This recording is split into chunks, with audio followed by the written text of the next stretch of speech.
Salam dostlar, salam əziz qardaş və bacılar. Necəsiz? Ümid edirəm ki, yaxşısınız. Sizinlə qısaca bir hipnoterapiya keçmək istəyirəm. Yaxın oturun, diqqətlə mənə qulaq asın. Biri sənə desə ki, yox sən bacarmarsan, beynin bir saniyə içində ya yavaşladır, ya da təslim olmağa çalışır.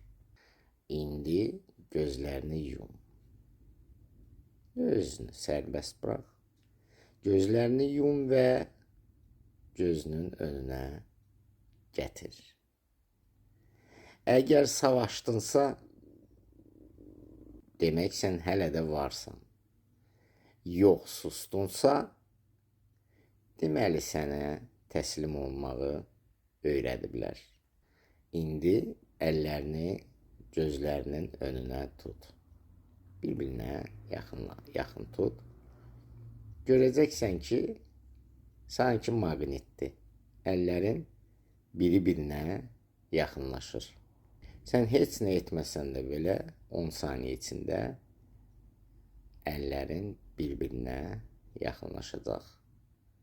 O deməkdir ki, bu beynində hər bir düşündüyün bir şey bədənində reaksiya yaradır. Sən həyatında ilk dəfə qorxduğun anı xatırlamırsan. Amma həmən qorxu səni idarə edir, hələ də idarə edir. Ona görə də bəzən səbəbsiz yerə narahat olursan. İndi sadəcə gözlərini bir dəqiqəlik yum və düşün. Məni incidən insanları bir anlıq bağışlasam, içində nə qədər yer boşaldı. Əgər ağrı hiss etdinsə, demək ki, hələ də dolusan. Bir qorxun gələndə düşün, sual ver özünə. Bu qorxu mənim həyatımı nə qədər dəyişmək istəyir və nə öyrətmək istəyir?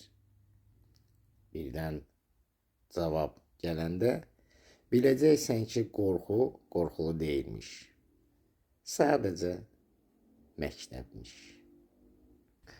Unutma, əsl döyüşənlər qorxanlar deyil. Əsl döyüşçülər qorxanlar deyil. Qorxunu gücsüz sayıb irəliləyənlərdir. Həyat sənə çətinliklər verirsə, o dayan demək deyil. O biraz da böyük deməkdir. Qorxuların səni saxlamasın.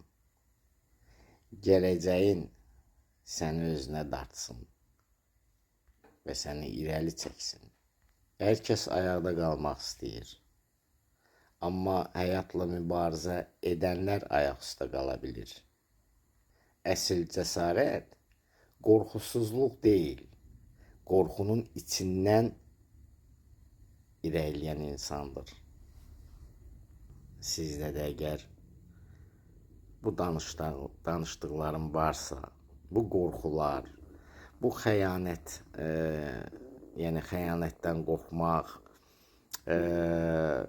məişət problemləri, sosial problemləri, nəsə sizin bu problemlər, bu düşündüyüm şuuraltı, avtomatik düşüncələr sizin gələcək həyatınıza irəliləmək üçün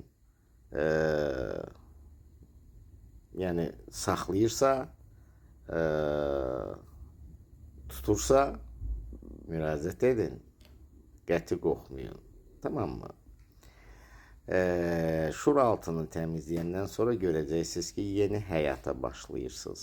Bütün qorxularınız gedir, qorxuları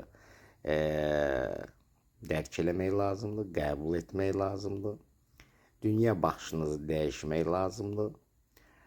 O zaman şuuraltıya alternativləri yükləyə bilirsən. Tamam mı? Yoxsa ki, uşaqlıqdan düzdür işləməlisən, amma bəzi travmalar var ki, onu ümumiyyətlə şuuraltını tamamilə silmək olmur. Mümkünsüz bir şeydir. Anlatabildim mi? Biz sadəcə sizin bu zibil qabınızda, şuuraltıya zibil qabı deyirik də biz, o zibil qabıda yığılan negativləri mənasızlaşdırırıq gözünüzdə. Tamam mı? Və təzə bir proqram yazırıq loro dilində desək. Siz başlayırsınız artıq asosnunlu iş görməyə. Beyni elə bir, indi sizin beyniniz avtomatik olaraq da, yəni şuuraltı ilə işləyirsiniz də, neososnunlu. Yəni vərdiş halına alıb, o cürlə işləmək, sizə qorxu vermək, sizə deyir, bayra çıxma, sizə deyir, bunu eləmə, uğursuzsan, nə bilim filansan, nə bilim nəsən, evlənmə, səni başa düşməzlər, ərə getmə, səni başa düşməzlər, biraz da pulsuzluq olanda vəbşə